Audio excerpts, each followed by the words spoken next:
topic of today is going to be on sciatica.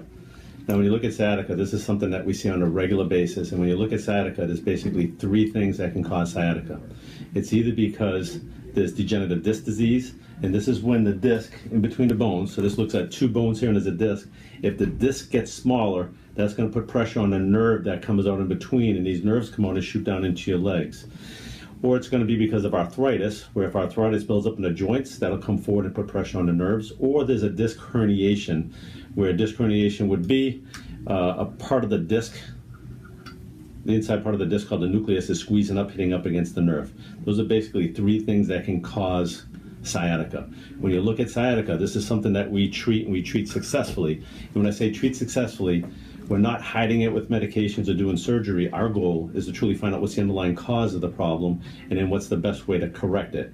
Now, if you happen to have sciatica, or if you know someone that has sciatica, some things that you can do at home to help yourself would be things like don't sit in soft chairs and soft couches. Because when you sit in soft chairs and soft couches, your pelvis tilts, and that puts more pressure on the discs and the nerves that come out and shoot down into your legs. The second thing you'd have to do, after I turn off this phone, is you want to make sure you don't have a wallet in your back pocket. So men, if you have a wallet in your back pocket, this will actually lift or shift your pelvis, and this creates problems in your lower back. Another thing you want to do is don't cross your legs when you're sitting. When you cross your legs at the knees, it actually shifts your pelvis. You can cross them at the ankles, but not at the knees. Two other things you can do when you sleep at night, if you happen to have sciatica, you can put a pillow underneath your knees. And if you put a pillow underneath your knees, it helps to keep a bend in your legs, which takes pressure off the sciatic nerve. As well as if you're lying on your side, you can put a pillow between your knees to help to prevent your body from twisting. One last thing, put ice packs on the lower back, not heat, because heat will bring more blood into the area and inflame it more. But if you put ice packs on it, it's going to help to decrease the inflammation. The bottom line, though, is if you have sciatica, you truly want to figure out exactly what the cause is and what's the best way to correct it.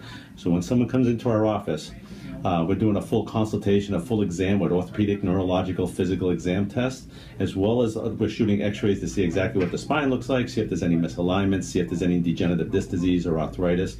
This is something that we treat successfully. Unfortunately, if you do not find the underlying cause of the problem and correct it, many of these people end up in a surgical situation, which I don't think I have to tell you, most people want to stay away from surgery, because obviously they're cutting into your spine. A lot of times they're putting screws and plates in there, and it's one of the things that you have to stay away from. Hopefully this was helpful to you. If you have any questions at all, give our office a call, 757-467-5258, or visit our website at kempsvillechiro.com. Look forward to seeing you. Have a wonderful day and have a wonderful holiday.